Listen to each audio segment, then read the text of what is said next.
Okay. Well, are we ready to start?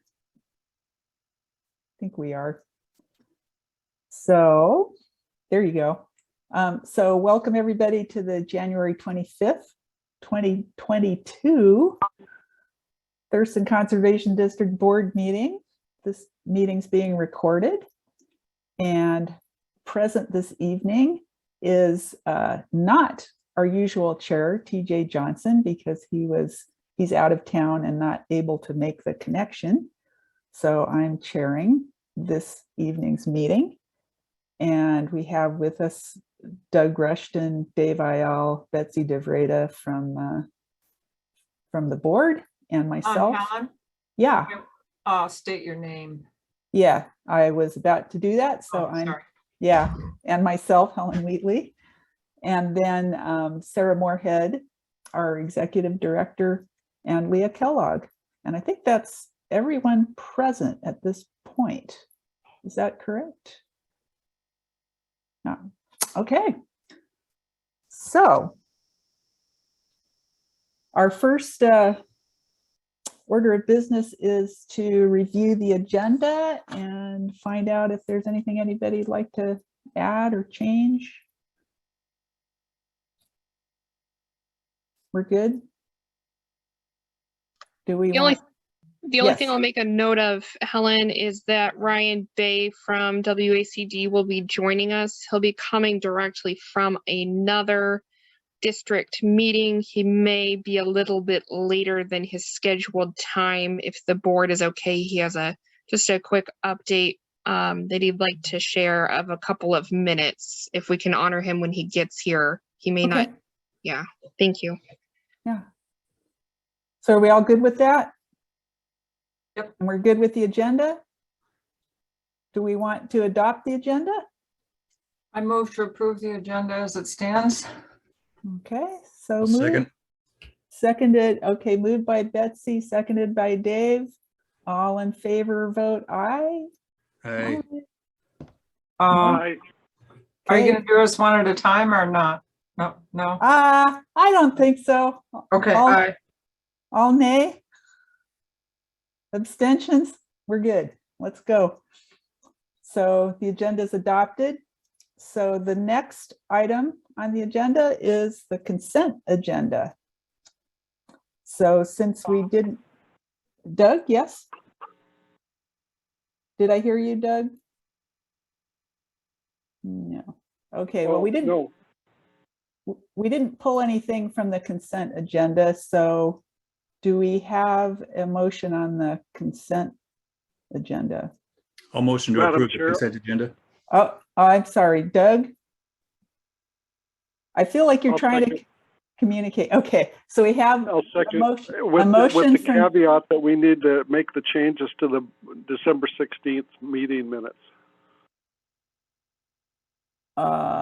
okay. So noted. So it was moved by David, seconded by Doug.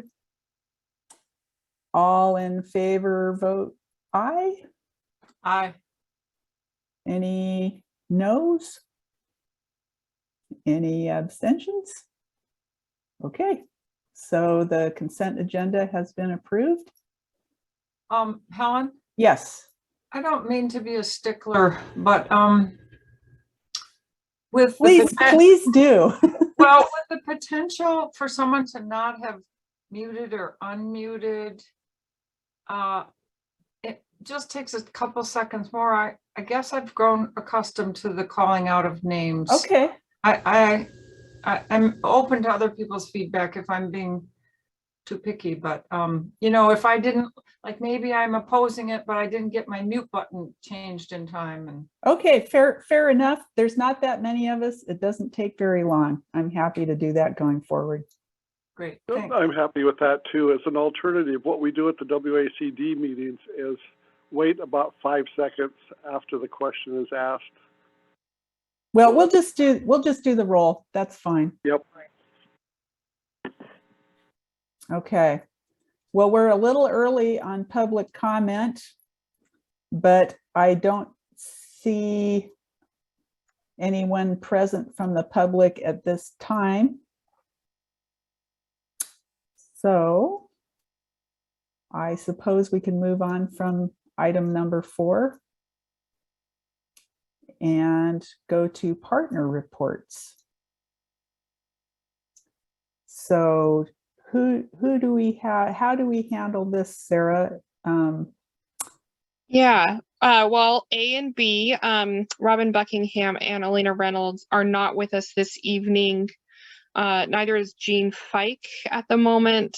They all, Robin and Elena both shared that there are written updates that will be shared with the board if they haven't already received them. And Jean did not have any additional things to report on behalf of the commission other than the commission has a new executive director out of Florida, and they're really excited to welcome him aboard. And I am blanking on his name. Doug, do you recall? Yeah, Chris Pettit. Chris Pettit. Interestingly, in Florida, there's legislation being proposed to abolish the state conservation districts and the conservation agency. So that may be one of the reasons why he wants to move clear across the country.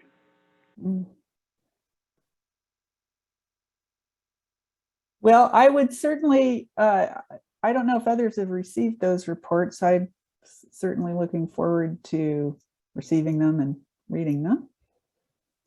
All right, well, Doug, do you have anything that you would like to report about for the WACD?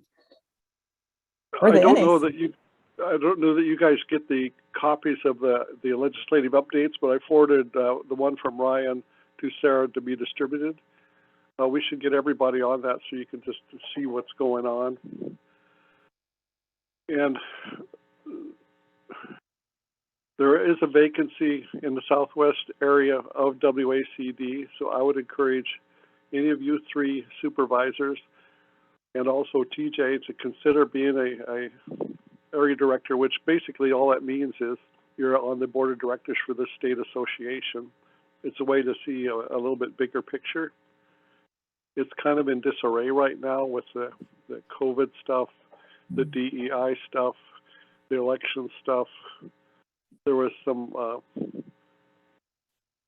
testimony by WACD before the legislative committee, I can't remember which one, on the elections, saying that, you know, take the recommendations from the elections committee that was sponsored by WACD and the commission, and King CD opposed it, so that was kind of strange. And David. then for NA, David, question? Yeah, Doug, I was just going to ask if you could kind of go over the time requirements. Like if I was going to try for this position, you know, what would I expect as far as time? About 2 to 3 hours per month with a meeting, and then you could be on other committee meetings, such as the one you were on already. And then the annual meeting, and then not that much, maybe a total of 5 hours a month, maybe. I was an area director, and basically what Dean Longray, who is the Southwest area director along with me, he took the south half of the area, I took the north half, and that's how we kept in touch. Basically, the position is a conduit between the individual districts in the local area and WACD and vice versa. Okay, thank you, Doug. Welcome. NACD, the national meeting is still going on in February. As I mentioned, I'm not going for a variety of reasons. I don't think it's prudent. They do have masking requirements. They're going to test everybody going in, but it's more the people that are outside of the meeting that I'd be concerned about. There will be on March 22nd, the NACD fly-in, which is like our WACD Ledge Days, except it's one day. And basically what you do is go in and talk to the agencies and the congressional delegation and their staff on concerns that we have here in Washington. There will be a training session, orientation session, sometime before March 22nd. I've not been told exactly when that's going to be yet because I don't think they have it figured out, but I will certainly pass that on.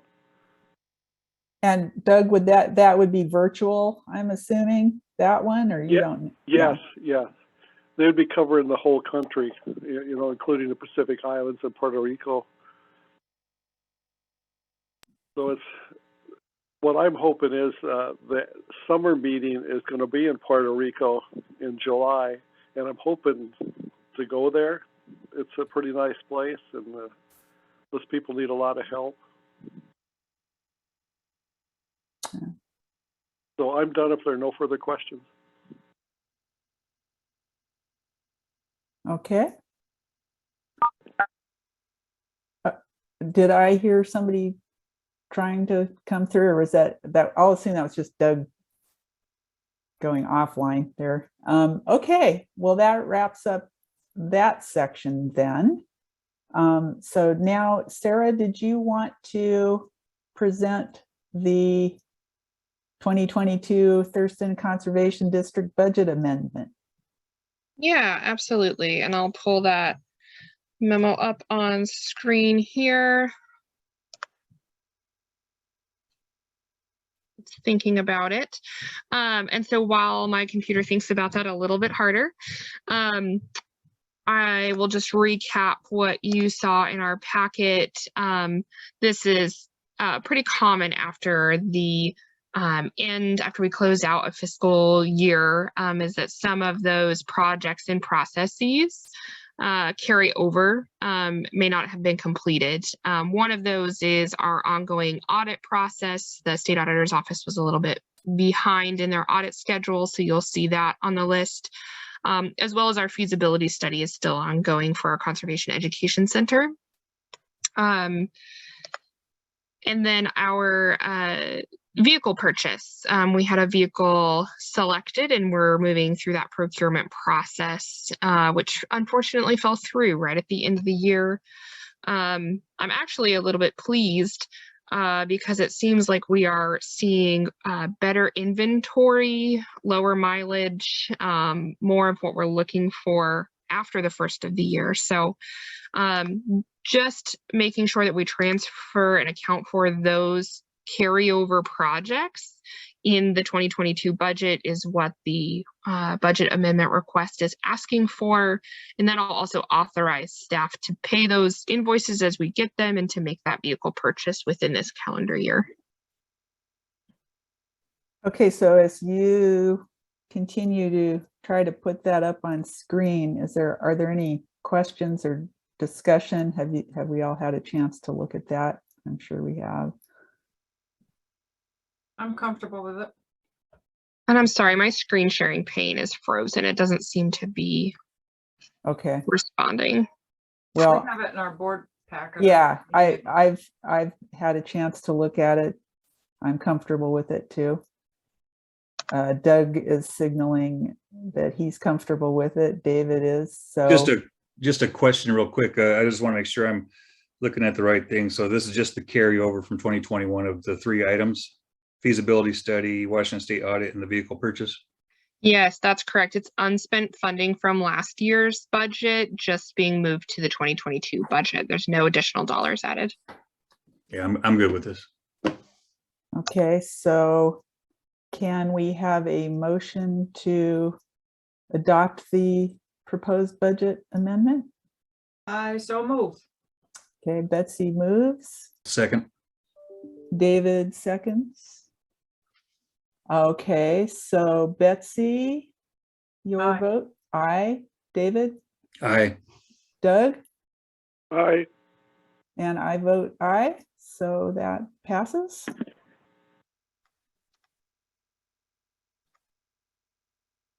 All right. So next is do you want a little time to get that one up, Sarah, the item number 7? Let me know if you see it on your screen. Okay. No. Okay, so yeah, so the next item up is the cost of living adjustment. So take it away, Sarah. Yeah, absolutely. This is the board asked staff to put together a resolution providing a cost of living adjustment of 3.5% for this fiscal year, effective January 1, 2022 for all staffing positions. We have a couple of staff that are not part of the collective bargaining agreement that the board already approved with the same percentage of cost of living adjustment. So this provides it for the remainder of the staff. And that is it. Any questions? Yeah, Just David. just wanted to clarify. So the collective bargaining agreement took care of most of the employees. This resolution just takes care of the remaining few. That's correct. Okay, yeah. I'll motion to approve this resolution. I'll second. Okay, moved by David, seconded by Doug. Any further discussion? All right, so David, how do you vote? Aye. Doug? Aye. Betsy? Aye. And I vote aye, so that resolution passes. Congratulations, staff. Yeah, Thank you, board. and it is very much in line with everything I've been hearing about other cost of living increases, so it's great. Okay, so then what is our next item here on the agenda?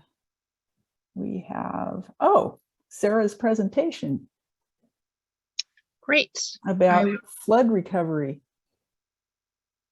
I will pull that up on my screen. Let me know if you can see the presentation. Yeah, it's good. Hallelujah, it's working now. So I wanted to share a little bit with the board about just a very high level overview. Feel free to ask questions at any point throughout the process about the work that the district has done in response to the recent flooding that we've had earlier this month in January 2022. So as the board knows, a lot of our area received a ton of heavy rainfall right after really heavy snow. We were inundated with water, a lot of river streams, as well as wetlands and even municipal stormwater systems really backed up heavily with water, causing a lot of really massive flooding. The district that next Monday sort of kicked it into response mode. I'm very proud of our response this year to this natural disaster. We immediately began facilitating and sharing resources on social media, elevating emergency management and emergency supplies, things like sandbags, safe shelters, evacuation notices, things like that, places that livestock owners could get livestock out of floodwaters, as well as after the floodwaters started to recede and we'd seen the worst of it, we started to share those recovery efforts too that our community was putting together. Again, Thurston County Emergency Management, bottled water, testing for wells, things like that. So we really were able to amplify a lot of our local and community partner voices through our social media and our newsletter and direct communications with others. Staff have been really attentive to this issue, fielding a lot of questions and responses with our community and trying to prepare for the long game in terms of flood recovery here. One of the things that we put out and built really quickly is an intake, a damage intake questionnaire, mostly geared towards agricultural operations and rural properties. Thurston County Emergency Management has a really great system already built for intake of damage for residences, but not necessarily towards farmland and cropland and timber. So our initial data that's coming back, one of the great things I guess I'll just mention really quickly is that this tool that we built is also something that our partner districts within the basin or within our area can use. Thurston in general has received about 20 responses via this form reporting on-site damage, most of which you can see has been somewhere in the Chehalis Basin. The main stem, of course, the Black River, Skookumchuck, and Scatter Creek all received some pretty severe flooding. Nisqually and Eld also, there were some landowners that reported some flood impacts. One of the things that the questionnaire asked for folks to do, in addition to sharing the damage, was sharing the estimated cost for recovery. This helps us sort of begin to ballpark what types of damage is there, to what degree is that damage, so we can start to connect people to resources and programs on the back end. The district always functions like a hub for landowners to come into. We assess what their criteria is, and then we match them up with whatever that applicable program is. We've also been doing this lockstep with the State Conservation Commission. We are in the middle of session right now, and there's been some conversations about asking for emergency assistance funding or an increase in some sort of emergency response cost share for producers. You can see here, we've gotten the most responses in Thurston. Our total damage cost is just about $375,000, with the average landowner reporting about $20,000 in damage. Some are much lower and some are much higher. Most of the respondents, though, that reported the severity of damage on their property did indicate it being a moderate or major damage. So we'll get into the significance of that. There's a big laundry list here on your screen of the different types of damages reported, everything from road access road, both main and agricultural washout, soil and well contamination, bridge and culvert failure, dike failure, lots of loss of agricultural ground, lots of sedimentation and flood debris, lots of livestock, fencing, exclusion fencing lost, washout of foundations and footings in heavy use areas and barns, as well as some crop loss already of perennial crops. Community members also reported needing a lot of technical assistance to help them assess the severity of some of the damages that are more watershed wide, like the sedimentation and the flood debris, as well as some recovery strategies, which is a great area for the district to participate in. I just want to call your attention really quickly to this LiDAR map. You don't have to look at the small text in the corner. Mostly what I want to show you here is this beautiful white illustration. Here is the Chehalis River floodplain. You can see, if you can see my cursor, I hope you can. This arterial right here is I-5, and then this spur is Highway 12 through Rochester and Oakville out to the coast. So you can see all of the historic river channels that the Chehalis River has taken over time. This brightest white channel here is the current river. But what we notice here is that there's a very wide, flat, expansive area that this river has historically moved, and this is where we're seeing a lot of the damage, and it's really in between a lot of these major hills and features here. I'm going to show you a couple of pictures, and this is sort of right towards on Highway 12 as we approach that Oakville area where Thurston, Lewis, and Grays Harbor counties really share a lot of land and space. So some of these photos are not necessarily all in Thurston County, but they're in that nexus right here. So you can see here, this channel here, up the middle is the river itself, but you can see the flooding is extremely widespread. I really want to thank Aaron Lindquist at Scatter Creek Aerials as well, because he's allowed the use of a lot of his drone footage for emergency response efforts.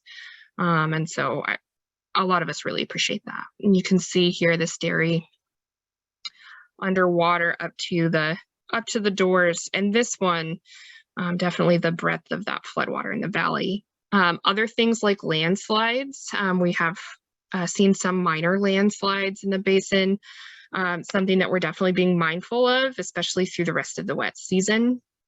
These are a couple of on-farm pictures of flooded structures from Rising River Farm. Thank you to Rising River who shared these tables askew, planting in greenhouses and stuff. We've also been coordinating, of course, with a ton of other individuals, agencies, organizations that do this work, other conservation districts. the commission, NRCS, USDA, Farm Services Agency, the county, WCU Extension, Department of Ecology. Again, we want to do outreach and elevate all of these programs and services that all of our partners are administering, and connect our community to that. So what the next steps look like moving forward, continuing to funnel people to resources and recovery services that we have, as well as all of these other groups, continue to intake this damage, assessment questionnaire information, and then start to look for programs and funding sources that we can apply for to help funnel these dollars to this community. So are there any questions from the board about either the flood itself or what the district is doing? Betsy. Well, I have lots of questions since I live here. One question I have is whether any of the major projects we did, culverts, whatever, proved their worth, held up. Because I know 2 major culverts of neighbors failed, but they weren't put in by the conservation district. So I'm curious about critter pads and things like that helped. Yeah, absolutely. I think that information is always harder to capture when something has worked really well. It's really easy to identify when something has not worked really well. Right. I will say that where we have done culvert replacements and other in-stream work, we have not received any notifications that those have failed in any way, that there's been damages to those. We've seen some minor plant loss or plant protector loss in some recent plantings, but it wasn't anything of consequence, and the landowner was able to recover that and replace that. So as far as structurally, we haven't had any issues. Our county does not permit farm pads. Those farms that are either on the border or have property in multiple counties did report being able to access higher ground, including farm pads in Lewis and Grays Harbor, to store their equipment. There was much less livestock loss in this flood than there was in the 2007 flood. Very minimal, actually, from what I've heard so far, which is a good thing. So folks were prepared. They had their disaster response plans ready. They were able to move a lot of this stuff to higher ground prior to the flood. So additionally, I don't know that there's anything we can do about it. I have two things to say. One, that an inordinate amount of time is spent moving everything. For example, Rising River Farm, must have spent days moving their stuff up. And then, in the days after, I go over there and like, do you need any help? Well, we're not sure we want to bring it down yet because there could be another flood. But meanwhile, the place they work, the pack shed is everything's all packed, all piled up in a barn where you can't get at it. So there's just these hidden things, and the days that it takes to get everything put up is not minimal. Many farms have to pay crew to help them move the stuff and then to move it back. The other thing I'd like to say that seems like something we might explore.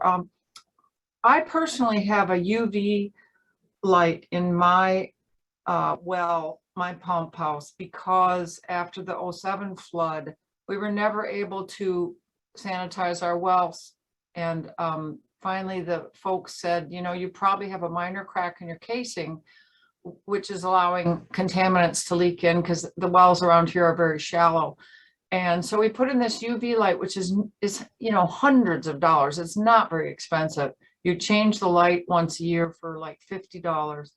And we don't have to treat our well when the wells get contaminated, which, in case you all don't know, when floodwater goes in the wellhead, because most of them for one reason or another are not sealed, they're contaminated with fecal coliform, E. coli, whatever.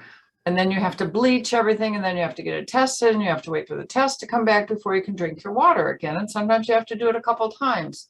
So, Rising River Farm still is not drinking their water. Fortunately, they're getting it from me. But I it just occurred to me, that's a really, it might not be within our purview because it's more about health and safety. But if there's an agency that we could suggest that to, it could be really great. I think that's a really excellent idea, Betsy, and definitely something that we could look into funding as some sort of disaster recovery response, or as some sort of cost share project, you know, at minimum. I'd love to investigate that further and connect with the commission. On top of that, it doesn't sound like a huge expense, and that could also be something that we facilitate directly from TCD at some sort of quantity. So I'm happy to investigate that a little bit further. I would also love to circle back around about the farm pad concept with the board at another date, because I do think that is a huge need of a couple of producers in the Valley in particular. And so something we should continue to have conversations with Thurston County about. Yeah, great. Any other questions or comments? I'm curious, I guess, is this process far enough along? You said that, you know, one of the ways that the conservation district helped was with sort of pointing people towards technical assistance for assessing the damage. How far along is that process, and how much is that going to change the dollar figures that you put up there? Yeah, those dollar figures were just the actual physical costs of the damage. So to replace the fence that's no longer there, what is the actual material cost of replacing that fence? Not necessarily the technical assistance component from a district planner to come out and help support that fencing process, or redesign a planting plan for vegetation, some sort of riparian area that was decimated. Does not include any of that on top of it. We did get a tiny bit of sort of emergency support technical assistance funding from the commission, about $2,500 to start to pull these pieces together. We're hopeful that there will be more available in the future. We are definitely going to see at the district level a lot more folks coming to the district asking for that type of support. So we don't have any numbers yet about what the additional impact of that might be for our workload or financially for the district, but it is something that we are keeping in mind as we're looking for programs that we can apply for cost share funding for producers, is to also provide that technical assistance funding to support them implementing that or doing that recovery work. Doug?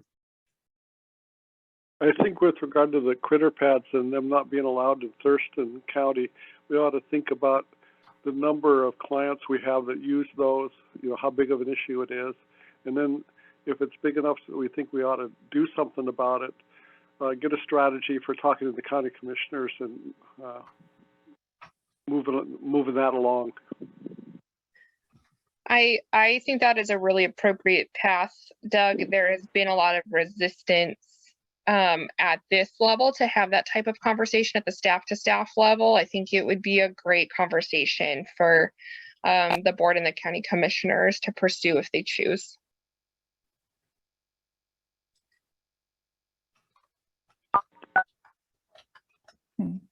Any further comment? I will just note that Ryan Bay has also joined us. That's right. So that would be the next thing we move into if we're done with this.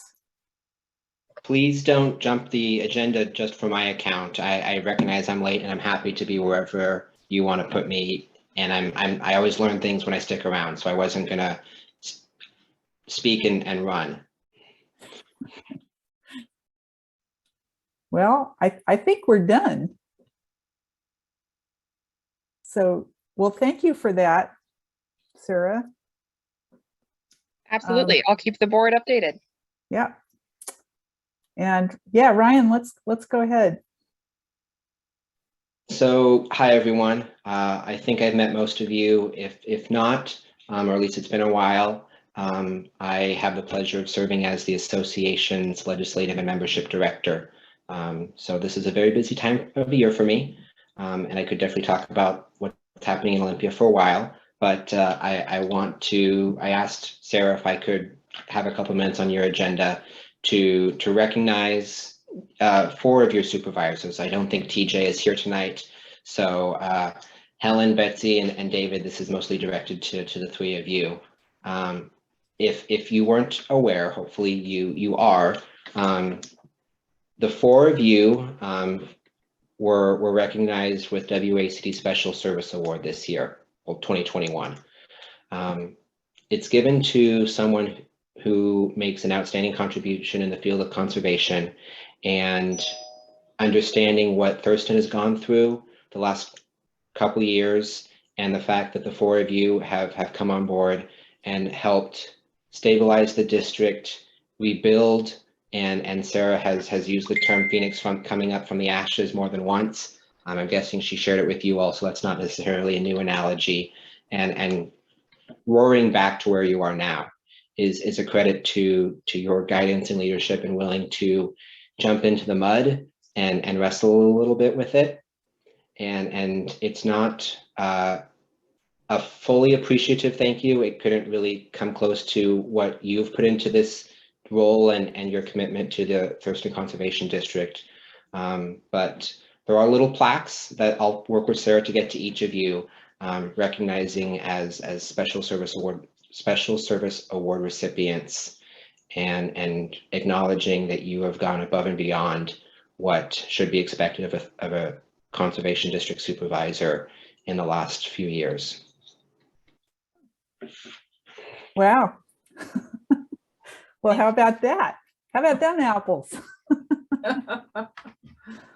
Well, I always feel a little bit of imposter syndrome about that because I'm late to the party, but I was there in spirit even when I wasn't on the board. So, so they're really cute little plaques. They'll have a name. Each one of you will get one, so you have individuals. I don't think it makes sense to have all 4 of you on one and make that 4 times. Not quite sure how we'll get them to you, but we'll get them to you. I'm based here in Olympia and even worked out of your district office for a time when I started in 2017. So I know where the office is located. And if in the next couple months, if there's the ability to stop by, I'll give them to Sarah and let that be her hassle to give them to each of you. fantastic.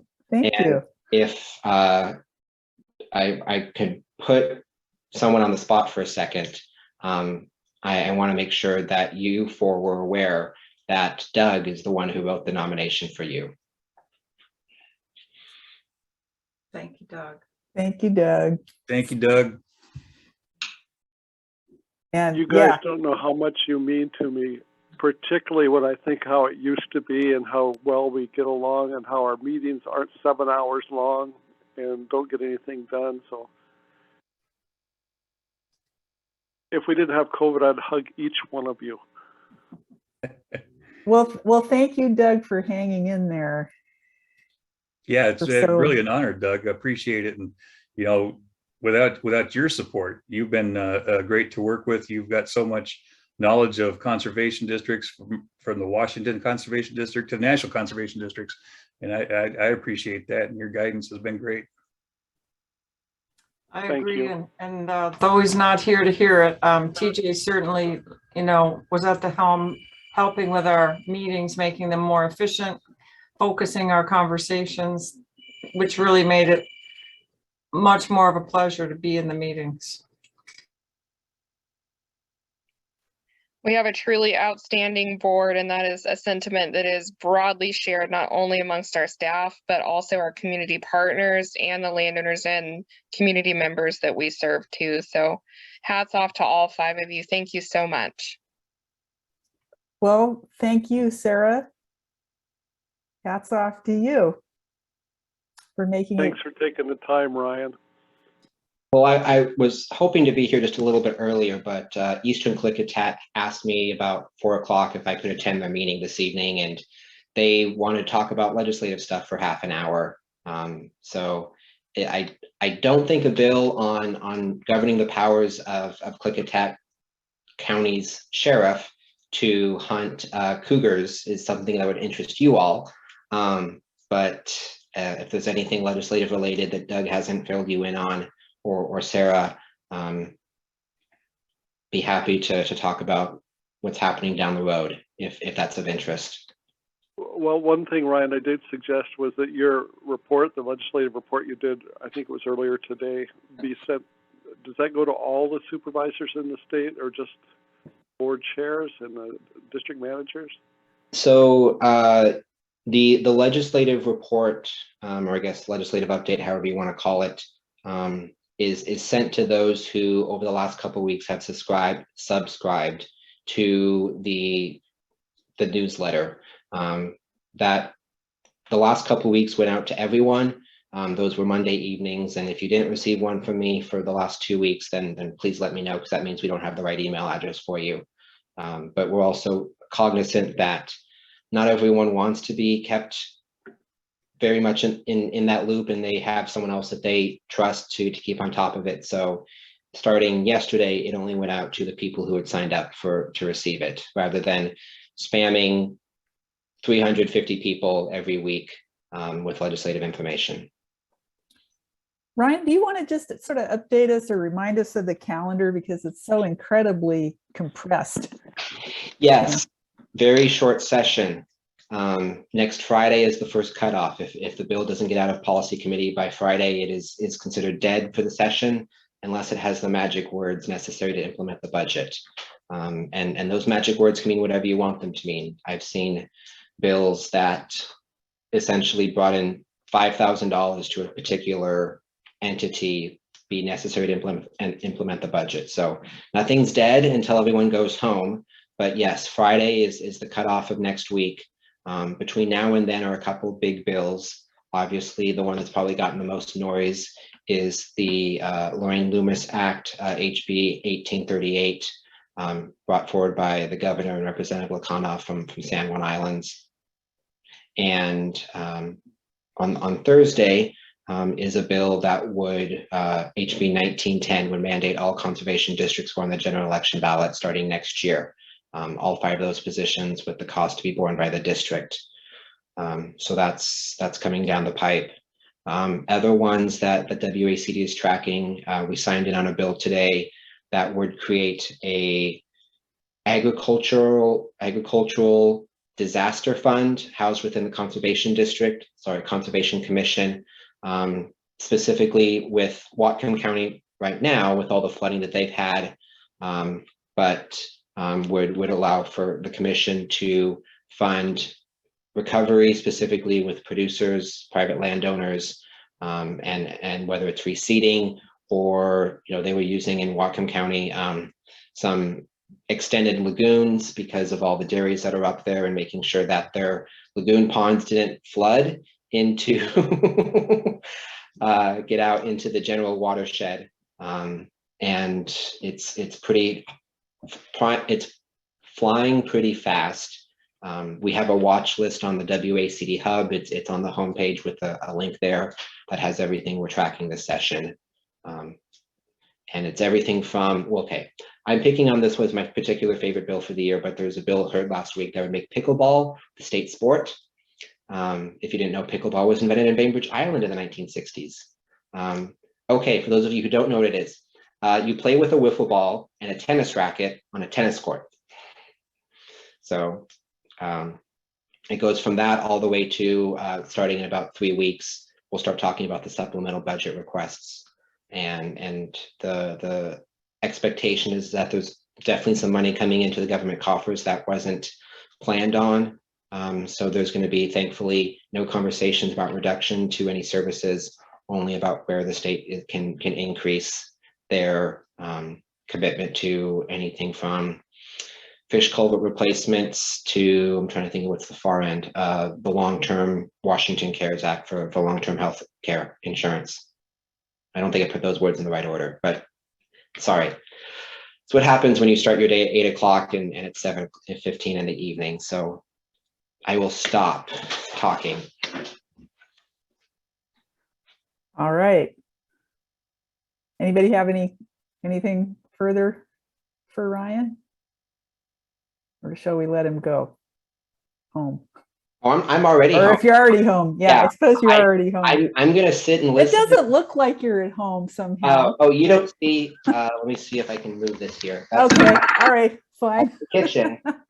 I just don't have anything up behind me in my apartment and in my dining room. Unless you want to see all my nice plants. No, Where do you live, Ryan? I live over by Providence St. Pete's on Lily Road. Oh, in Olympia. Yes, Yeah. I may or may not have considered walking to Doug's house, just to see if I could do it. He's probably a mile as the crow flies from where I'm at. Oh, Yeah, which is a really, really scary thought some days. I can smell brownies and stuff clear over here from Ryan's cooking. Ooh, that does remind me. Doug, what do you think? Would you like to try a homemade croissant next week? Oh, yeah. There was a place in Spokane called Au Croissants when I lived there. Oh, God, that was 20 years ago now. For $1, you could get these giant croissants that were just like melt in your mouth. Oh, And I haven't eaten dinner yet, so can we keep moving on? yeah, well, we have a Sorry. you can check the chats, Ryan. And we will move on. All right, so next item here, do we have any oh right, we were going to talk about the TCD associate supervisor situation. Now, that's an annual appointment, is it not, Sarah? Yeah, our current policy has the board doing an annual review of TCD associate supervisors to see if the board would like to proceed with reappointment of those individuals, if those individuals would like to continue to serve. Sometimes we have associates that sort of fall off the map and aren't attending meetings. And so this is just that annual check-in point for the TCD associate supervisors. We only have one current associate supervisor, that's Chris Stearns.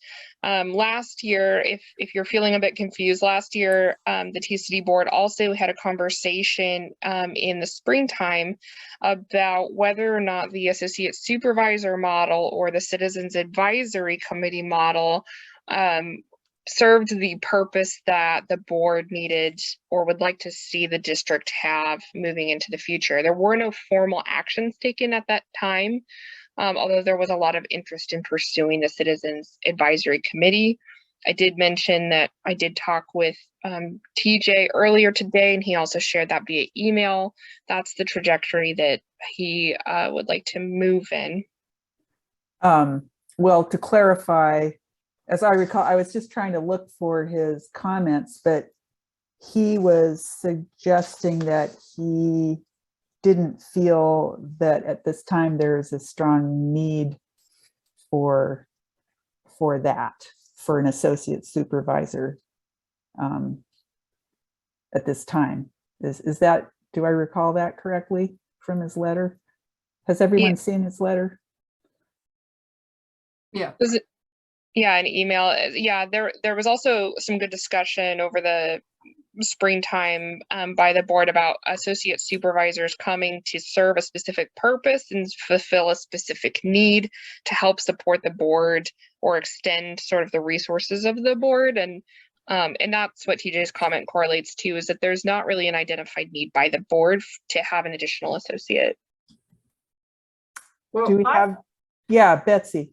Well, I thought we were moving towards a citizens advisory thing, and that we had decided, at least at this time, that we don't even have a real purpose for having that. And I'd like to put this to rest by, I don't know whether we need a resolution or what, but to maybe dissolve the associate supervisor positions. You can't really absolve it because it's in statute. Oh, okay. We don't We don't have to appoint someone though. Okay. I So- should, yeah, it's at 8908. So has Chris's term expired then? Is it an annual appointment and it is currently expired?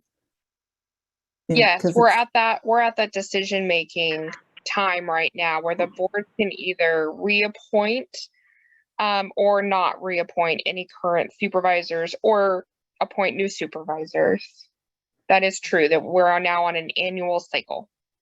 So fundamentally, if we don't have a motion to reappoint or to appoint a new supervisor, associate supervisor, then we will essentially be without one for this year.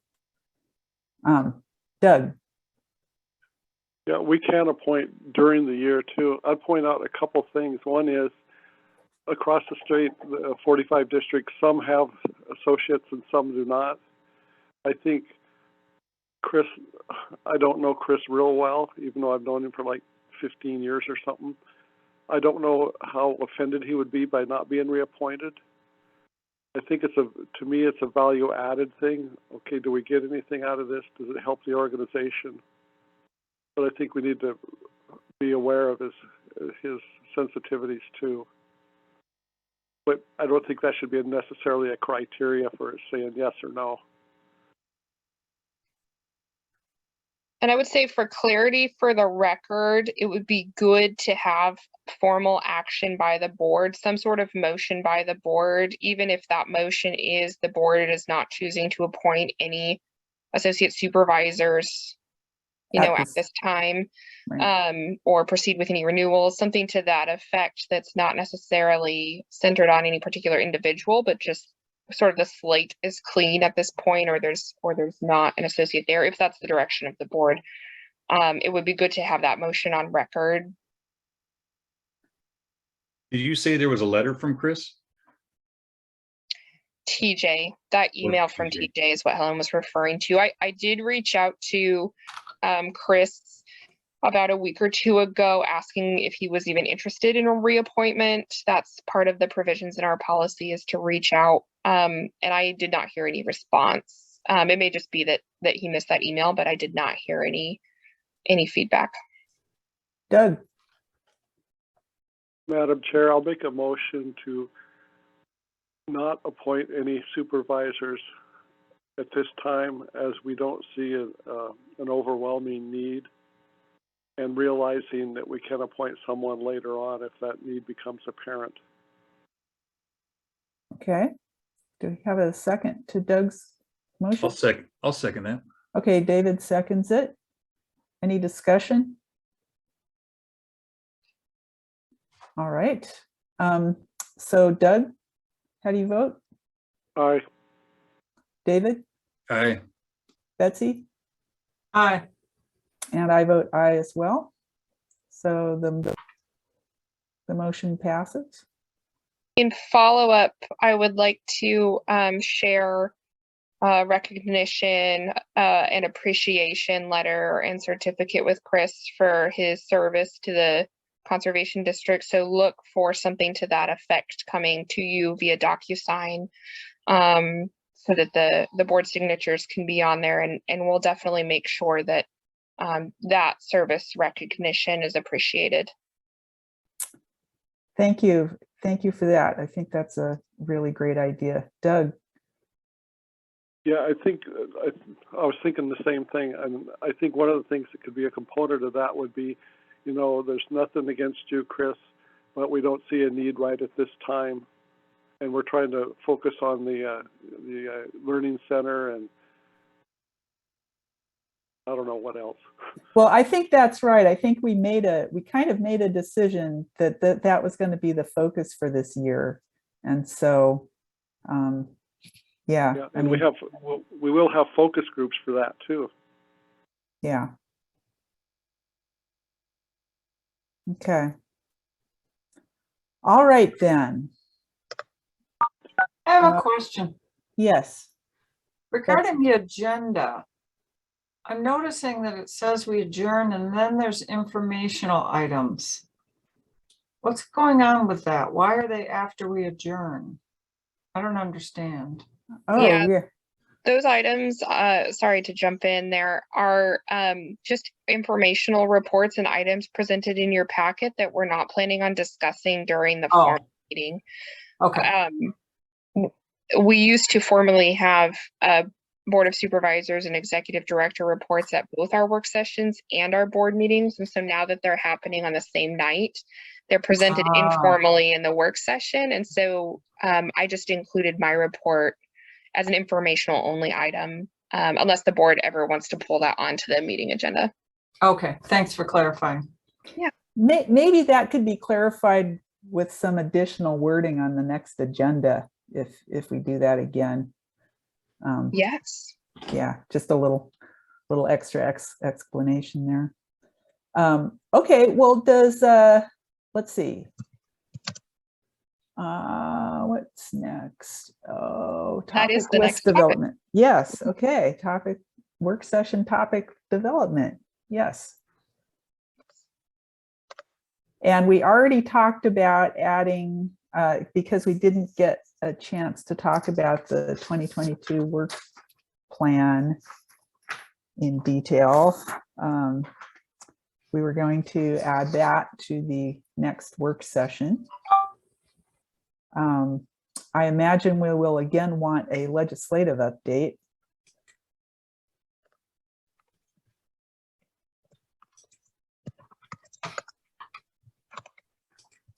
Any other suggestions?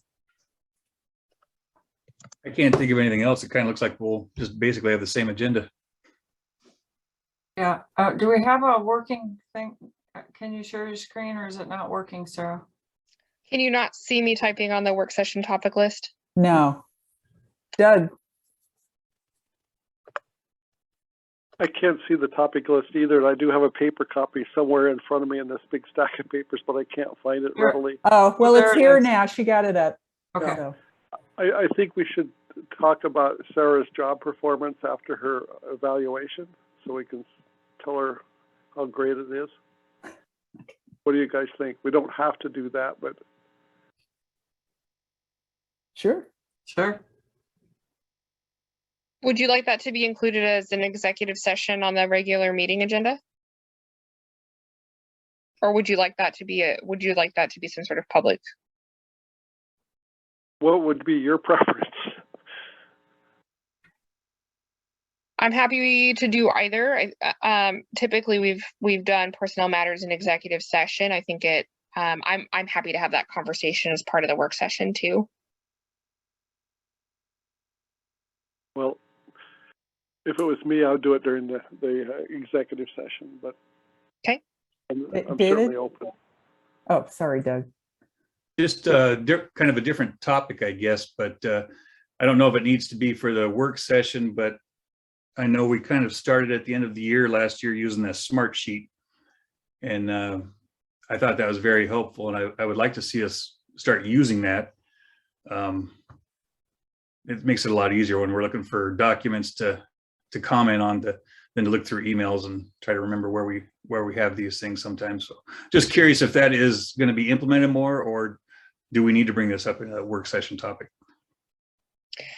So all of the documents that you receive at minimum for the board meeting, and we can certainly start integrating the work session documents as well, are loaded to that board portal dashboard. If the entire board feels really comfortable with that, we can also work from that in our virtual meetings. I know some districts that do that. In the meantime, I'm happy to do a hybridized approach as well.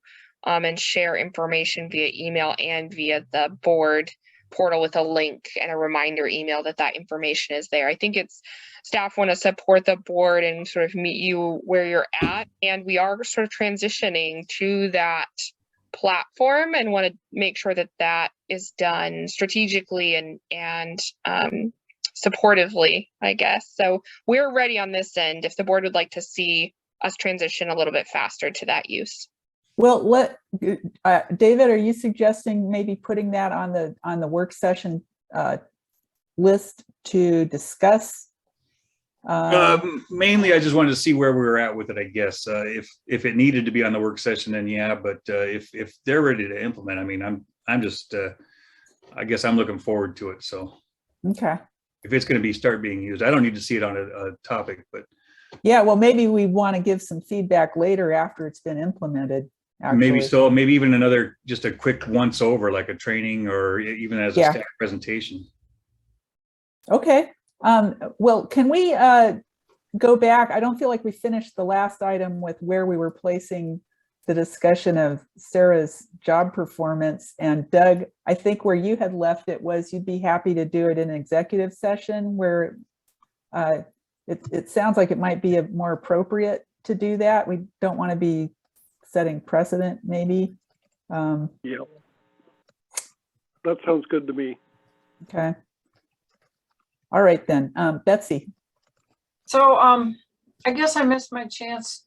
Usually we have the time when we do board supervisor reports.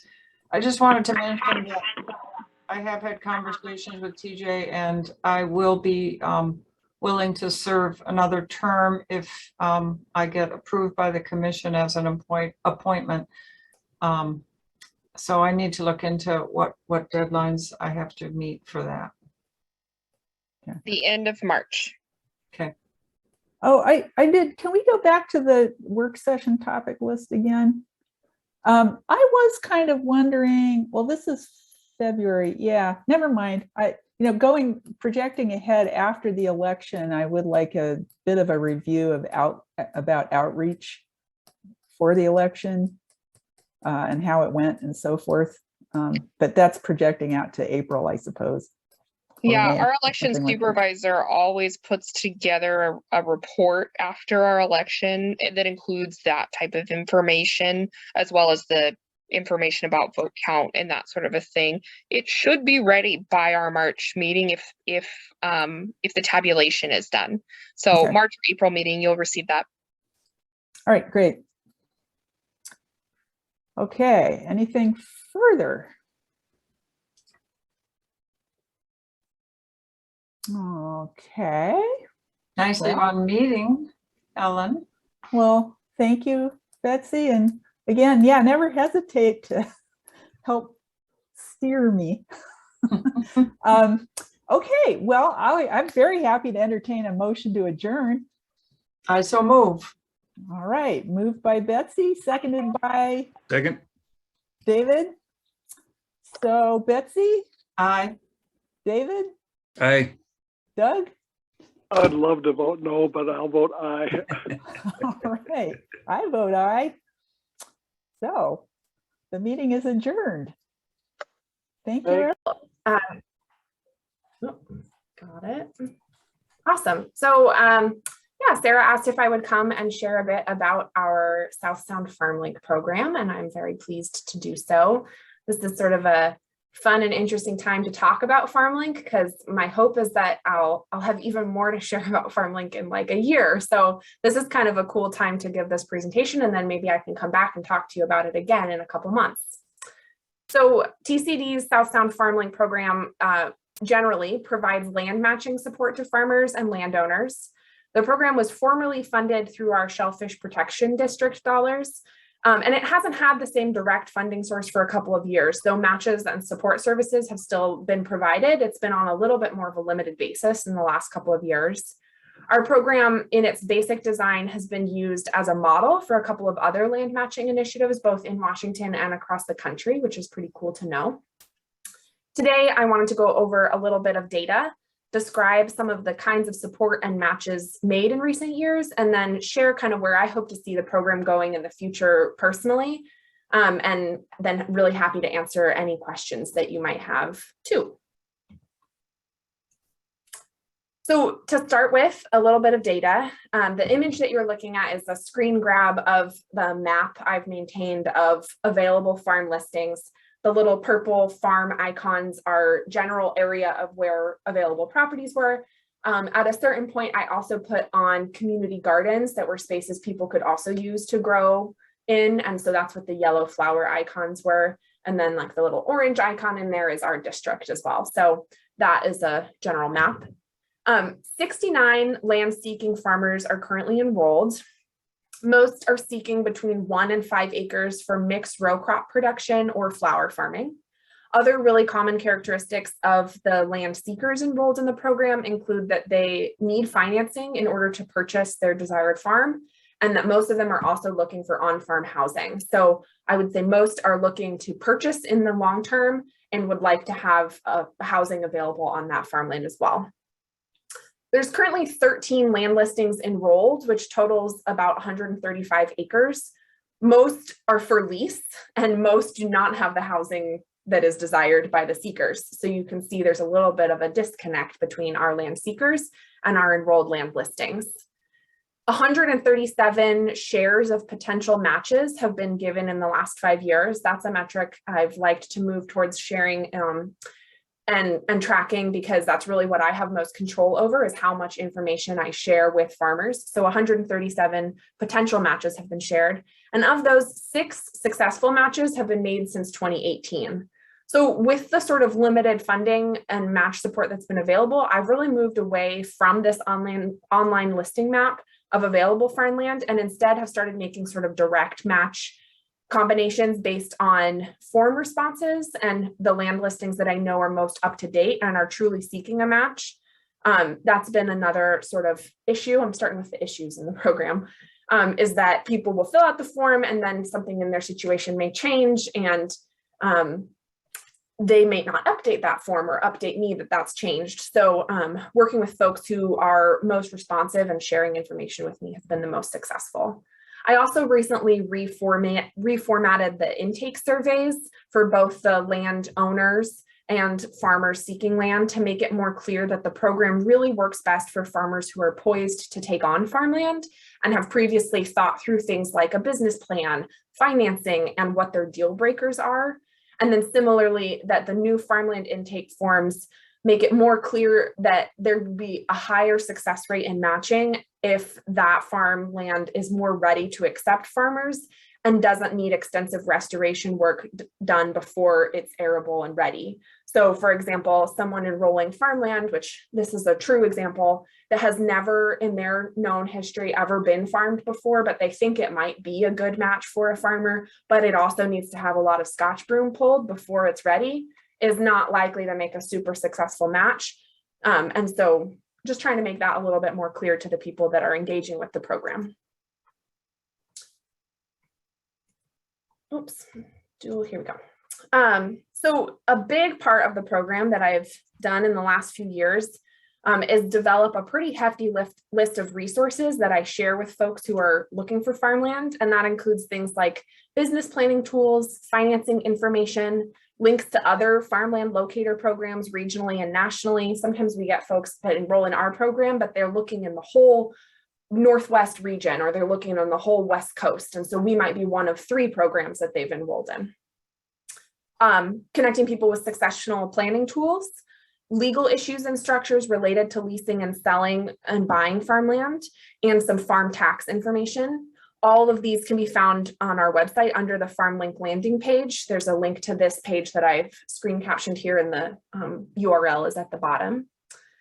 Supporting farmers taking on leases, whether they've matched through our program or not, with things like a lease review, lease checklist tools, and sharing these business resources has also been a big part of the program that I've engaged with in the last couple of years.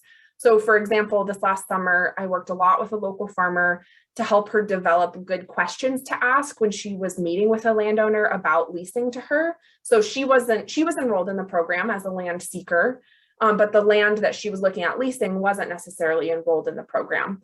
But I helped her come up with good questions because she was going to meet with them for the first time. And so offering support like that has been a component of the program as well. And I also was able to link her with business supports through the Economic Development Council, such as accounting assistance and insurance information, and some of their business planning tools as well. I always give the caveat when I'm providing that kind of assistance that I am neither a legal nor a real estate professional. That's not the kind of services that I can provide, but I can help recommend them to other folks who are, and then can share these kinds of resources. You can kind of see on this list here a few of the things that are offered. There's some really amazing resources from other programs that include like a really comprehensive checklist of kinds of information to make sure you include in a lease and things like that. So this, I think, has been shown to be an area where TCD can really continue to act as an information hub and direct people not only to our in-house technical information, but to other community resources for people in this situation, like the Economic Development Council, Enterprise for Equity, and other programs like that. I wanted to share a Farmlink success story that's really exciting too. So in 2018, Little Big Farm, who you may be familiar with, matched with a landowner in Tumwater through Farmlink. That landowner had previously leased her property to farmers and was looking to keep it in production, but it had gone fallow. It was mostly a pasture at that time. Little Big Farm had been growing in 2 separate parcels on opposite sides of Olympia. They had a site out South Bay and a site over by Evergreen. And they really wanted to consolidate into one location in order to grow their farm. The picture shown here was really just like an empty field that was really quickly returning to pasture, like you can see in the distance. She leased some pasture for horses a little bit, but there was nothing in this field when they first started taking it on. And they matched in about fall of 2018. So this was really an ideal match because the property had its own water right, which is also very helpful. And it had a separate electrical meter for the field. So those were a couple of things that made the match really easy. They drew up a lease agreement, which has since very generously become one of our redacted lease templates in the toolkit that we share with other farmers. And then in 2021, they shared that they were able to work with the landowner to purchase this property. So this has now become their farm site in perpetuity. They've worked out with the elder who's living in the house that they were leasing from. She gets to keep living there for the rest of her natural days, and they own this farmland now. And I reached out to them with hearing that story. I'm really excited. We're going to kind of feature this as a success story in our 2021 annual report. So pretty exciting. Really means a lot for them. They're hiring multiple people this year. So really invigorating for this small business and for local ag. It's right in Tumwater, very urban and close by. A couple of other matches in the last couple of years have also been with other local businesses that have allowed them to kind of grow and flourish as well. So that's been really exciting. One of my favorite parts about Farmlink. And then I just want to share a little bit about where I'm hoping to see things go in the next couple of years.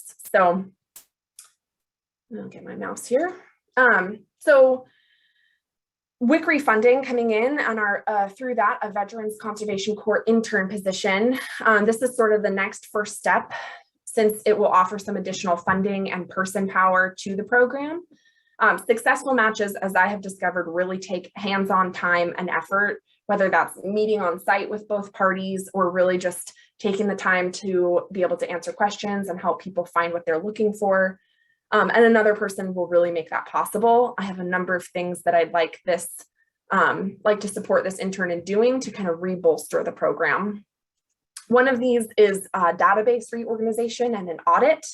This is a really good beginning place because those numbers I gave you at the beginning could be sort of misleading because I don't currently have capacity to keep up with those individuals. And like I said, some of those folks enrolled in the program a long time ago and have not consistently replied to inquiries or engaged. And so doing a really thorough audit of our database will be super helpful. Additionally, I personally don't love the database format that we have for this. It's clunky, it's hard to use and hard to track things in, like sent matches. So working with another person to come up with a more effective database will be really satisfying. I'd also like to do a land enrollment campaign. It's been my experience that we always have had more land seeking farmers than listed farmland. And I'd like to work to enroll more turnkey and readily available farmland to support more matchmaking and just to support more farmland preservation in general, to alert more folks who have farmland available that this program is there to support them in keeping that in ag. Veterans outreach, this will be a really key component of the VCC interns work to support veteran farmers in finding farmland and resources. Really great opportunity to engage with some of our community partners on this as well.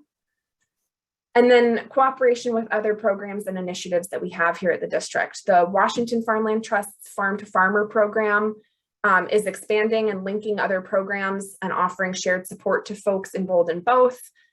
We've maintained really clear communication between our programs throughout time, and just recently they've hired a statewide coordinator position that we'll start to work with to be able to share when they get someone who inquires about their program who's looking in this area, they can forward them along to us and vice versa. Just a lot more sharing between the two, which will be really nice.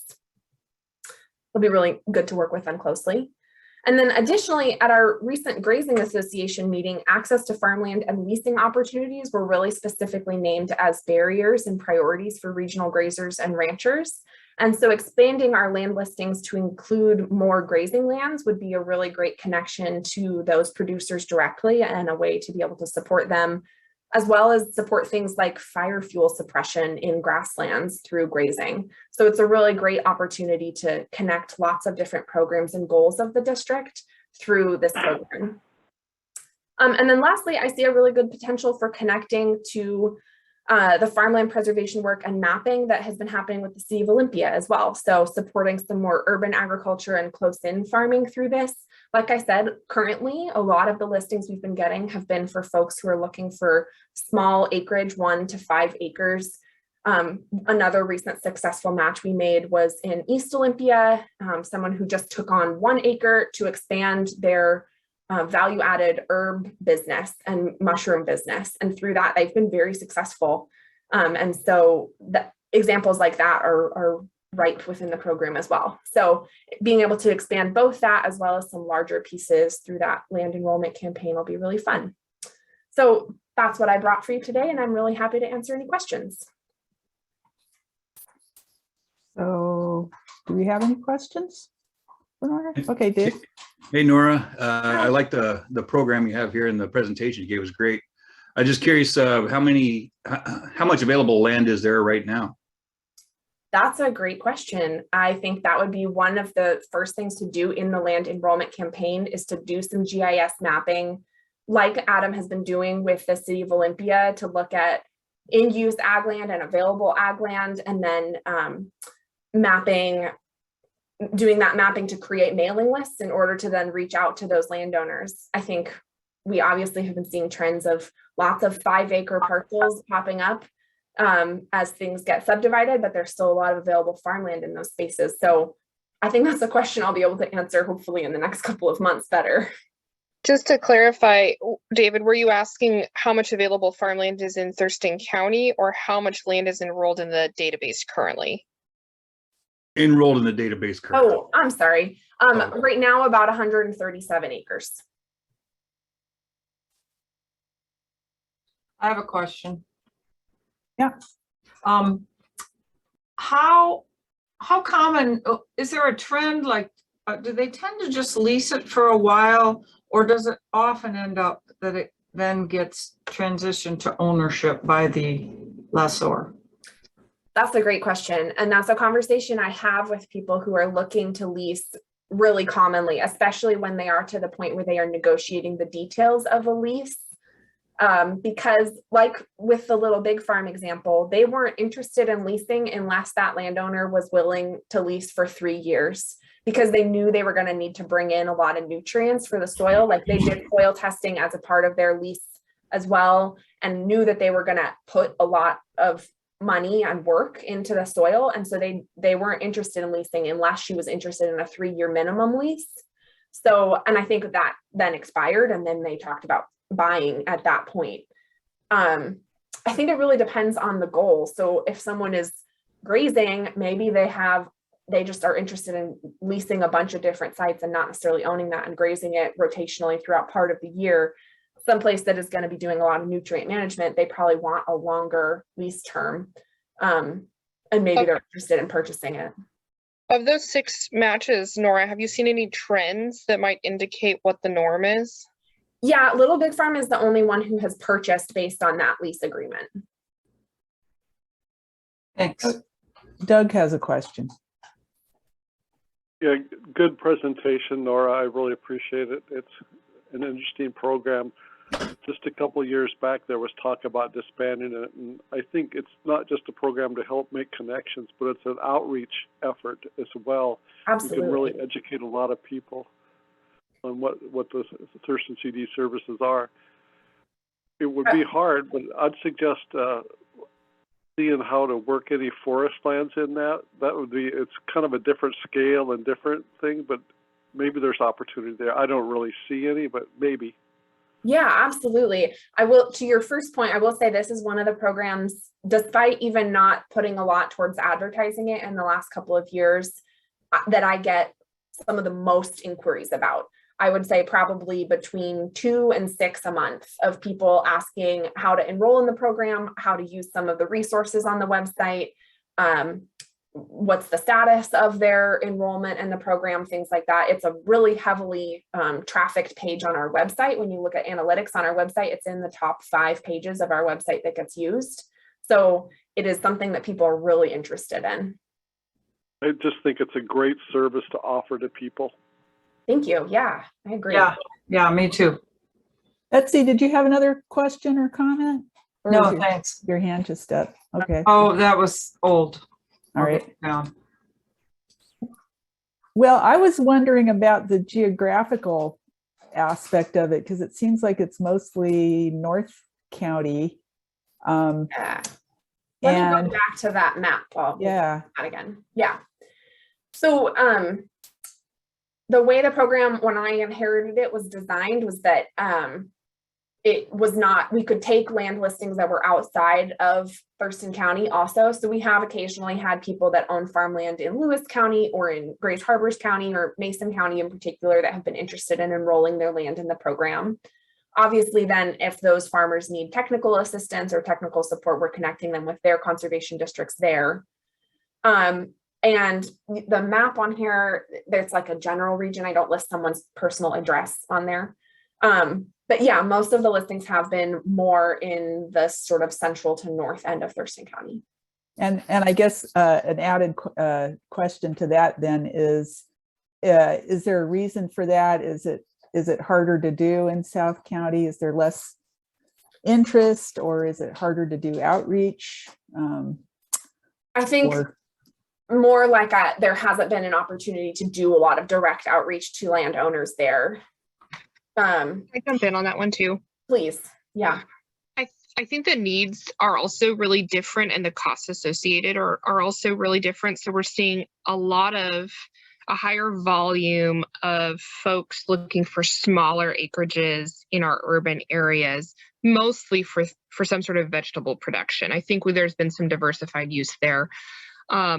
Most of our rural population is looking for large amounts of land to do grazing on or hay. Those are the things. And there just isn't as much large land available that meets those needs as there is the smaller farmland in the urban area. So there is that. I would also say that the economic return of leasing large amounts of grazing land to a producer are much lower proportionately than leasing highly productive vegetable ground closer to an urban area. So it's not always feasible for landowners to lease that land for grazing if economics are at play there. If they're just not using it, that might be one consideration that's really helpful for land management. But yeah, there's a couple of trends I've noticed over the years.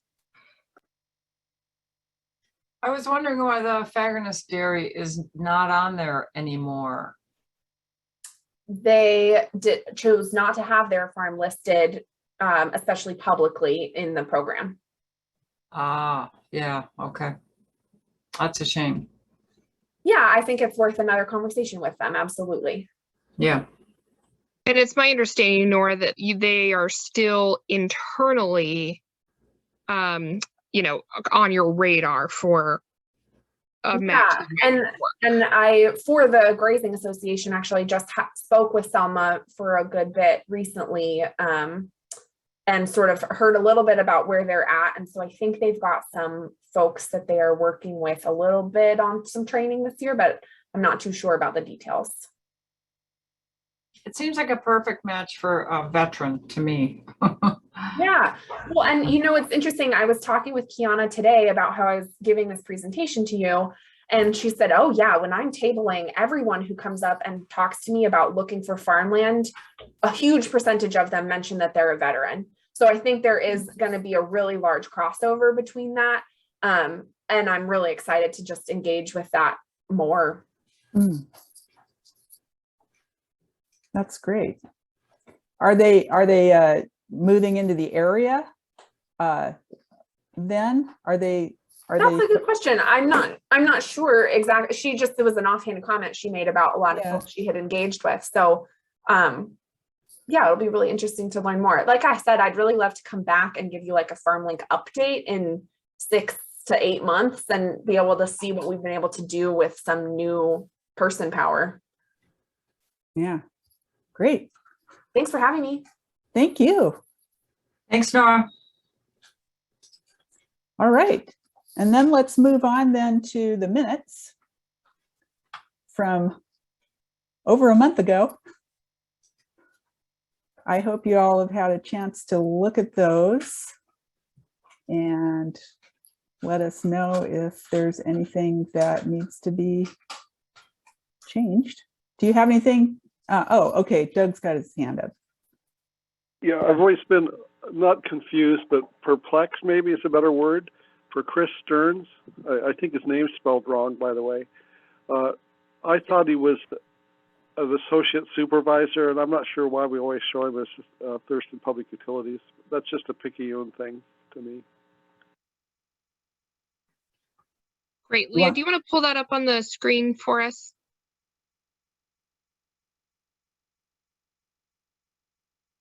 And Doug, to answer your question, I think that's just how he introduces himself as a, Yeah.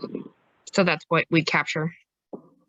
Sorry, Sarah, hold on. I share screen. There we go. Here we go. I think there's an A in his last name. Yeah, there is. Right here. Can you guys see it? This is true. There is an A in his last. No, yeah, there it is. Okay. That looks right. Here we go. I was pulling it up, so I missed that. There's been some contention whether or not we're calling him an associate supervisor or not. What did you guys just decide? Well, I think he currently is one. Okay. So, Doug, do you want that added on there?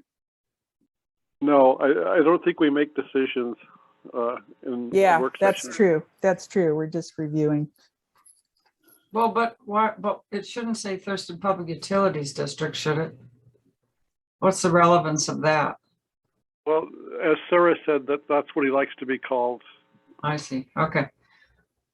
That's how he introduces himself. Yeah. Okay. So I have a couple comments when we're ready. Go ahead, Betsy.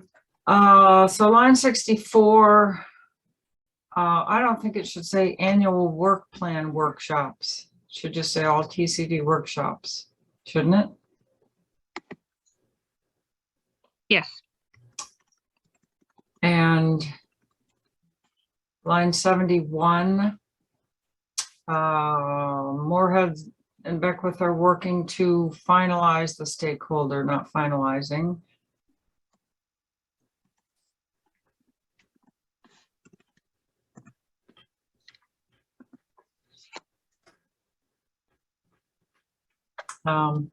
That was all I had. Leah, back up on line 64, workshops doesn't need to be capitalized. Thank you. I'm still working on my capitalization, revisiting 5th grade. But you got your B's and your D's figured out. That's how you do them. Okay, well, if we're good, being mindful of the time, if there's nothing else, let's move on to the next item, which is the work plan review. And so something that I would offer to the board right now is we can do a quick overview of where we're at, maybe with the work plan. If there's a lot of really great discussion about the annual work plan, I really don't want to stifle that with the time that we have left.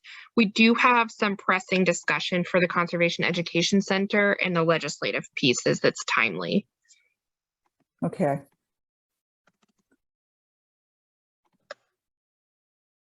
Yeah, well, in that, are we just having are you planning to say anything about it, Sarah, or are we just having a discussion about it right now?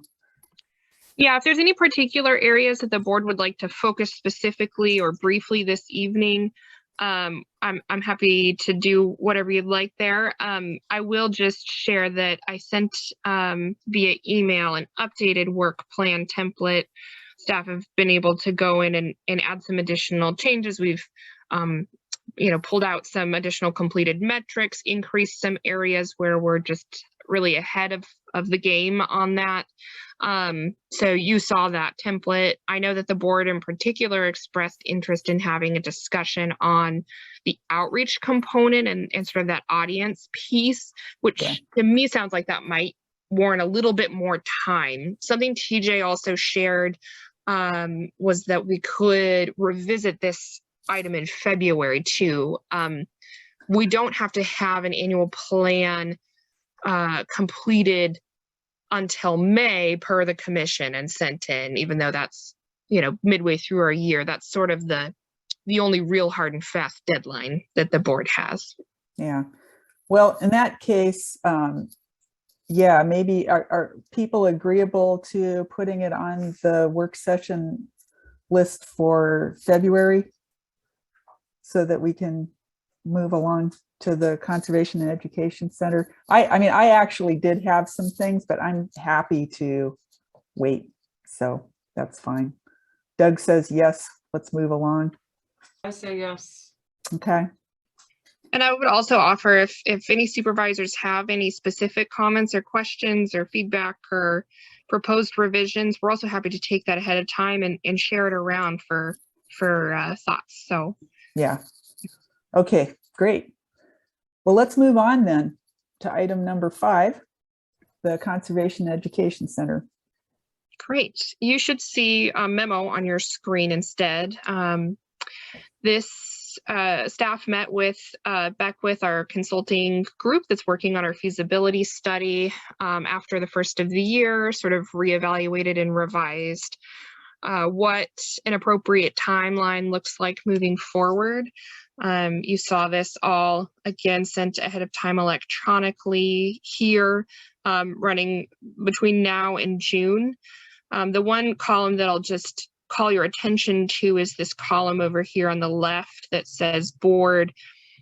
These include, kind of the major decision-making milestone points for each board meeting moving forward through the remainder of the study, culminating, of course, in that final presentation and final study report coming from Beckwith in June. There was definitely some good suggestions coming from our consultants, especially for this next chapter, which is focusing on this stakeholder focus group work that we'll jump into a quick discussion on, and really being able to do that well. Something that I included in the memo was a very brief description of the focus group structure. I'd like to go just really briefly over some of the high-level components of that, specifically some of the conversation that you might have seen via email from TJ with some questions about what that structure looks like. We had some further discussion today. I'd like to offer that to the board. And then you saw the list of questions here, and these are essentially the data points that we would be gathering. A couple of the things that TJ shared, one was this seems a bit robust, not missing anything, but seems a bit robust in terms of the 7 focus groups. With conversations with him, we can still target these populations, but probably condense that to 5 focus groups. So really strive for 8 individuals. I just left a little bit of a buffer in case we had 9 really fantastic folks that wanted to participate, that we wouldn't be too restrictive. The other piece that TJ also brought up via email was some concern potentially about who facilitates the focus groups. And whether that facilitator is seen as neutral or seen as some sort of district authority figure or leadership figure that might have influence over the individuals in that process, which I thought was a really great comment. So the memo proposes that I would be the main facilitator of these focus groups.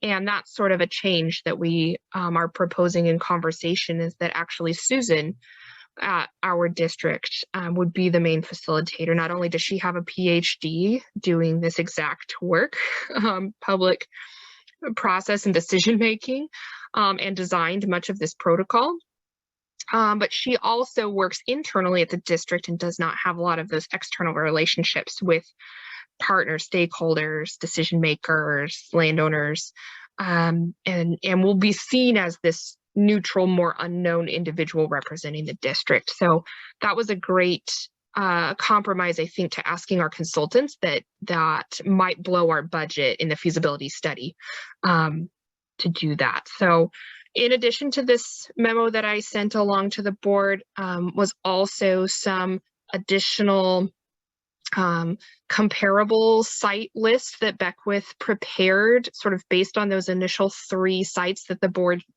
and myself shared, the Spokane facility, the Clackamas Soil and Water Conservation District, and that Mount Vernon Research Center of WSU's.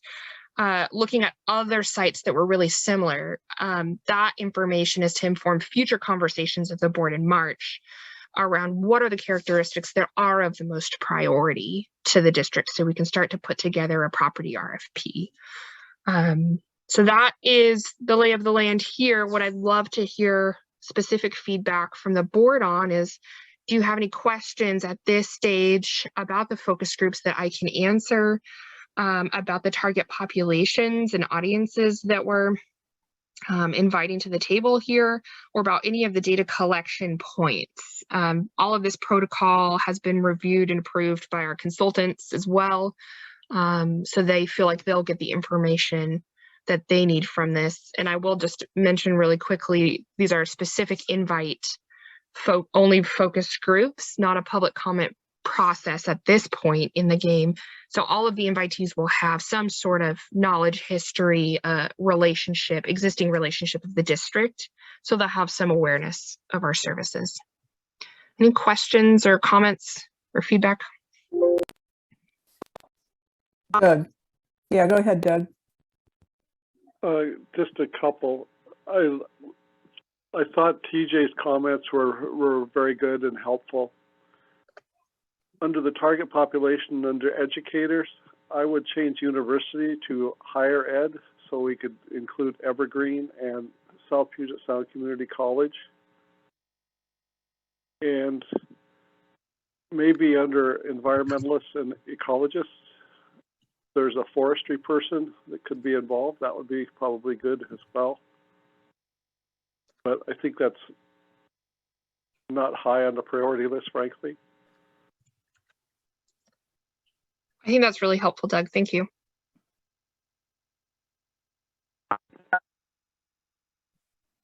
Betsy. You're muted. I agree with TJ. I think I'd like to see things be a little smaller, because I think it's more realistic that we'll get that many. I keep trying to break down the number of focus groups. There's 7. It's hard for me to do it. Nothing's jumped out, and I wondered if anyone else had figured out a way to consolidate a couple of them.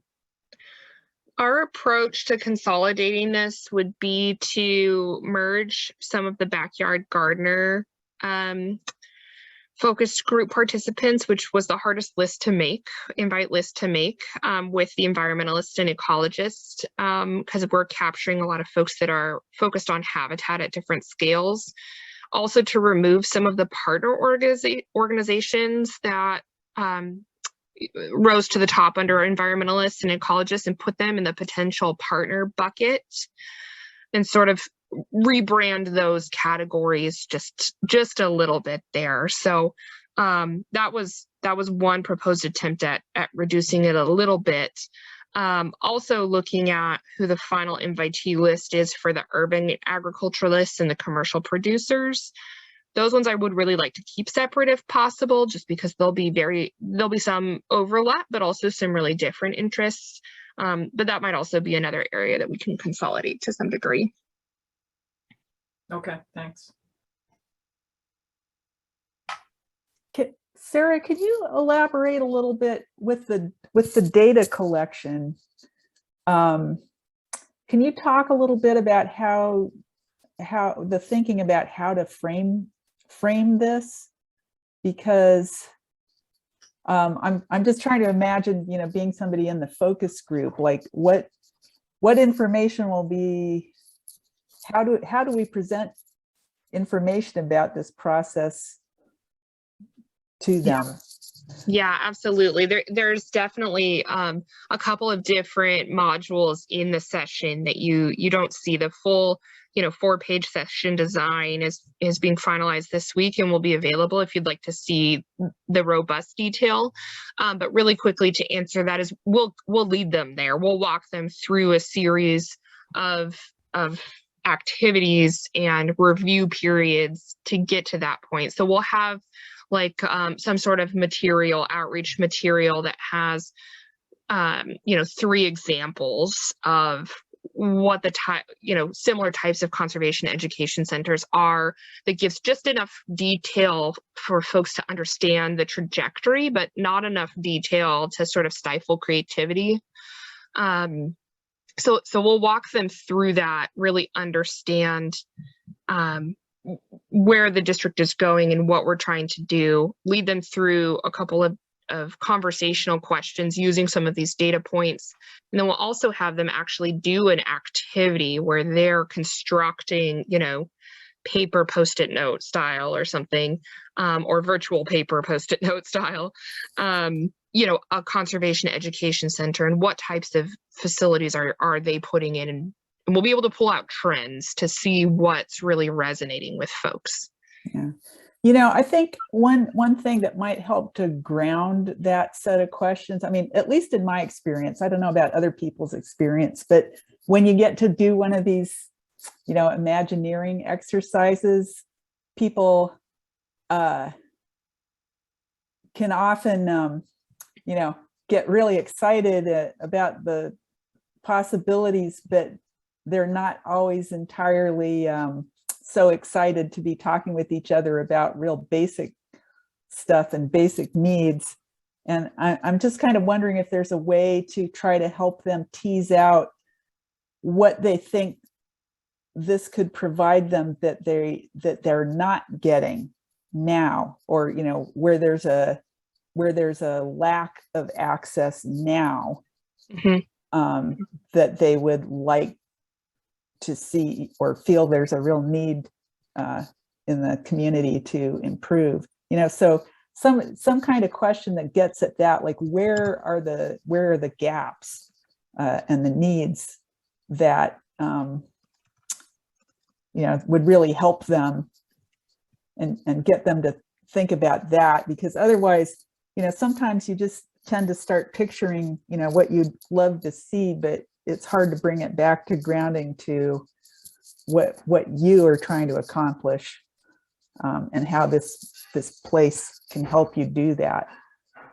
I know that's a little vague, but I'm real keen on grounding. No, I think that's excellent feedback. Looking for those gaps. So we don't really have a question it's focused on what all could we do, but not what's missing from our community right now that we could solve. So that's great. We'll include that.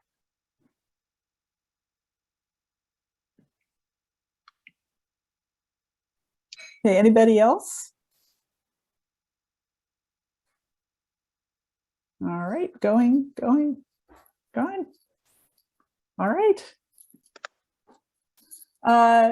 Then let's move on to the legislative discussion. We're sort of in the... Sorry, Helen. Oh, go ahead. Yeah, we're in the middle of it. So this is an important week, as I understand. This is kind of lobby week, is it not? This is WACD's legislative week. And I'm sure that Doug has some components to share with you either now or part of the WACD update in the meeting, the formal meeting. There are sort of two things, if I might go ahead and start, that I wanted to bring to the board. And I know we're at the end of our time here. We do have a little bit of buffer between our 6:30 meeting, but I know everybody wants to refill their water and stuff. One is we do have some of our legislative appointments scheduled. If the board has any particular interest in joining any of those meetings, they're very tricky to schedule. They sort of happen at the availability of our legislators. And I'm more than happy to share those links. That's all virtual. This year, with the way that hearings were scheduled on the floor, there's less availability for a lot of meetings during this time. But we are scheduling them within the next month. And so we'll share all of those great resources and things that districts do. There's a couple of requests in from the commission, those you're familiar with. WACD sends out some good updates, as well as a legislative specific update with their bill tracker that's on the WACD hub. So visit all of those resources for those great updates. Well, if I could interrupt there, because I think it is really important to visit for those updates, because one thing that I wanted to mention that concerns me personally is that there's been a shift from being neutral on Senate Bill 5665, the Lorraine Loomis Act, which is a salmon recovery focused one, to now being against. And I don't know if people want to comment on that, but I think that's unfortunate myself. So that's the other item that I was hoping to have some conversation about, or at least start some dialogue with the board about. That's Senate Bill, would you say 5668? 665. Yeah, 5665. 5665.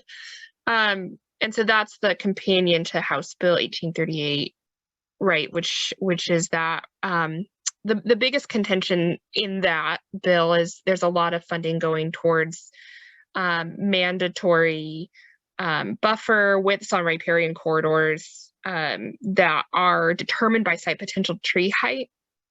And the funding and compensation for that is not necessarily does not meet some of the voluntary programming nor the flexibility. Site potential tree height is not necessarily the best available science for water quality purposes. So there's some issues there. It would also make some of the voluntary programs that conservation districts use in the community, things like CREP and VSP, it would be in direct conflict of those, and maybe those programs would be ineligible to be utilized, which those are really popular programs. The other thing that I'll say is, our district operates with a waiting list of, 100 individuals looking for technical assistance, and of that, at least half of those folks typically develop projects to do some sort of restoration on their property. But we receive, from the state budget funding to do maybe 4 projects a year.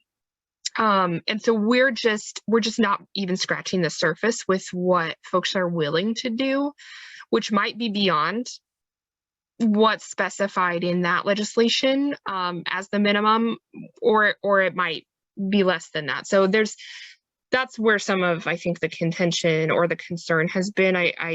I didn't realize that it had moved from neutral to con, because there are some great things like collaboration in that. Doug, I see your hand up. I want to make sure that you have time.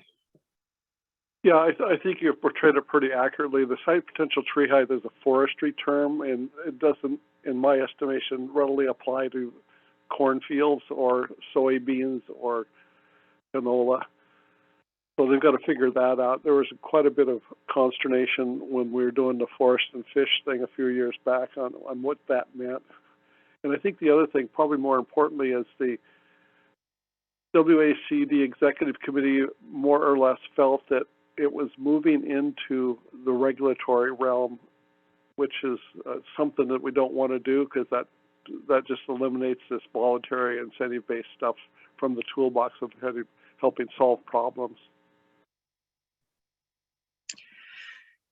Something that I'll share too is that I don't think across the board from stakeholders that I've talked to that anybody has any issue with salmon recovery or riparian enhancement. I think it's just all about the mechanisms and the implementation of that have the biggest issue. So it's, there's concerns about how that will be implemented, the regulatory nature of it, as well as what the enforcement protocol is going to look like and whether there's going to be capacity to actually, enact this legislation and then move the dial. There's lots of money that's sort of slated to fund this bill, which could go towards all of these underfunded voluntary conservation programs that have just so many folks in the queue. So I think that's another point of concern there, is that there's a lot of folks at the table wanting to participate that aren't getting access to programs. Yeah, the devil's in the detail, and there are quite a few people on the east side of the state that don't want the government to tell them what to do. And I shouldn't single out just the east side of the state. There's people all over the place that don't want the government telling them what to do. There's also some preliminary farmland loss studies that are happening up north in the Skagit Valley that are predicting, because of all of the waterways and tributaries that we have in Western Washington, that we'll probably lose between 30 and 40% of our productive agricultural ground, which would be devastating for that industry and also for food security. So it's just trying to find what are those yes and solutions, whereas some of how I think this might be written is an either or, and that it doesn't have to be that way. Okay, well, oh, go ahead, yeah, Doug. Let's go on. Yeah. I'll be very quick now. All right. Okay, sorry. One of the things is if you got a 10-acre patch and there's a creek running through it with that's salmon-bearing stream, and you have a 250-foot buffer, you'd take half of that 10 acres out, or a large percentage. Okay. Yeah. I'm done. Okay. Yeah, we're going to have to move on. So, Sarah, is there anything in particular about COVID health update that we need to know, or is it no pressing COVID update or other updates and announcements from me? All right. Anybody else? Any updates or announcements from other folks here? No? No. Yes, Doug. I'll make this quick. I'm not going to Orlando.